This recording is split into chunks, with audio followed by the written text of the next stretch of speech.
దాని గురించి ఇప్పుడు మాట్లాడుకుందాం. కాంగ్రెస్ పార్టీ ఎన్నికల మేనిఫెస్టో తీసుకున్నాం. ఒకసారి ఇది 2023లో కాంగ్రెస్ పార్టీ నాయకులు బీసీలు ఎవరైతే కాంగ్రెస్ పార్టీలో ఉన్న బీసీ నాయకులు చూడాలి. ఇది కాంగ్రెస్ పార్టీలో ఉన్న బీసీ నాయకులు చూడాలి, బీసీ ప్రజలు చూడాల్సినటువంటిది. ఇది భారత జాతీయ కాంగ్రెస్ ఐఎన్సి తెలంగాణ రాష్ట్ర కాంగ్రెస్ కమిటీ అసెంబ్లీ ఎన్నికలు 2023 అభయహస్తం మేనిఫెస్టో. అభయహస్తం కాదు, భస్మాసుర హస్తం మేనిఫెస్టో. ఇందిరమ్మ రాజ్యం ఇంటింటా సౌభాగ్యం అని పెట్టిరు. ఇగో ఇందులో పేజ్ నెంబర్ 16.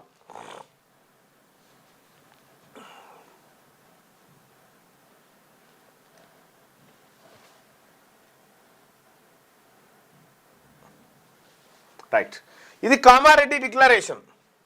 కామారెడ్డి డిక్లరేషన్లో దాదాపు 26 హామీలను కాంగ్రెస్ పార్టీ ఈ బీసీల కోసం ఇచ్చింది. ఈ 21 ఉన్నాయి కానీ ఇందులో కొన్ని డబల్ రెండు వెళ్ళినాయి. సో ఈ 21 తీసుకుందాం.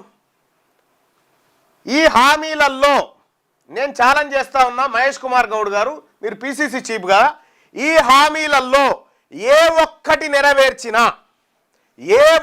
నెరవేర్చినా నేను బీసీల కోసం మా పార్టీ మా ప్రభుత్వం నెరవేర్చిందని చెప్పినా ఆబిడ్ చౌరస్తా కాడ ముక్కు నాలకు రాద్దాం, లేకపోతే మీ రేవంత్ రెడ్డితో ముక్కు నాలకు రాపియాడ.